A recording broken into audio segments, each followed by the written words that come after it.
Welcome. This is HR That Works President Don Phin. In just a few minutes, I'm going to share with you a compensation strategy that makes sense.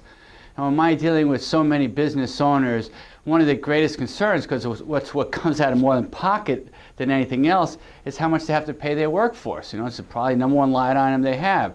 And so they don't want to overpay, of course, and they don't want to underpay. And they struggle with compensation strategies. And what I see people doing is they make this stuff way too complex. So I'm going to give you just a straightforward 3 things you ought to consider that will make sense. And number 1 is to pay a fair day's wage. You know, once through all compensation surveys, once somebody thinks they're paid at proper market rate, what they're worth in the marketplace, the extra pay beyond that isn't all that motivating. And I think that companies waste money if they pay more than 15% above grade. So if there's a bell curve of salary, I would never pay more than 15% above that. But having said that, there is plenty of places where paying that 15, maybe even 20% makes a lot of sense. An example out here is In-N-Out Hamburger.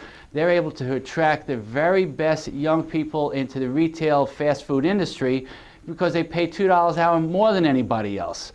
So they know that that's going to help them attract the top 10% of employees. So do your salary surveys.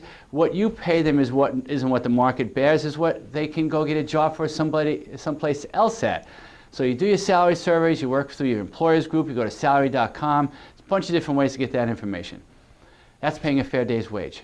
Now the second thing is when we pay benefits, we pay them in proportion to what people are getting paid in the first place. So for example, if somebody gets paid 50 grand a year and somebody gets paid 100 grand a year, that person who gets paid 100 grand a year gets twice the benefit.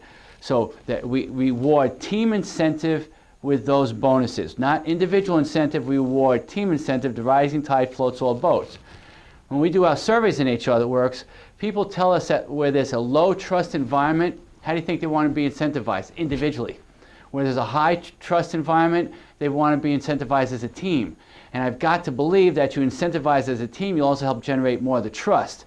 So think about how you pay your bonuses. Don't make them any more complicated, whether it's 10% that you pay out divided amongst the employees or whatever formula you pick. The point is you distribute it in proportion to their salary.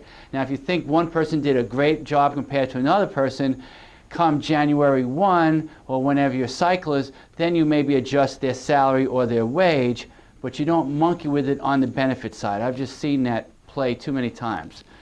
Now the last thing we want to do is we want to provide an individual incentive as immediately as we possibly can when we find people going the extra mile, when they go out of the box, when they go beyond their job description, when they stay late helping somebody else when they didn't have to, when they do something extraordinary, when they get a creative idea, when they bring in new business.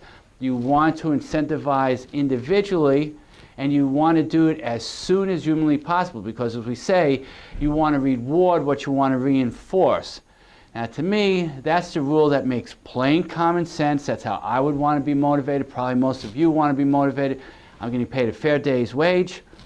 I rise with the whole team, and when I do something really special, I get recognized individually. I hope that makes sense.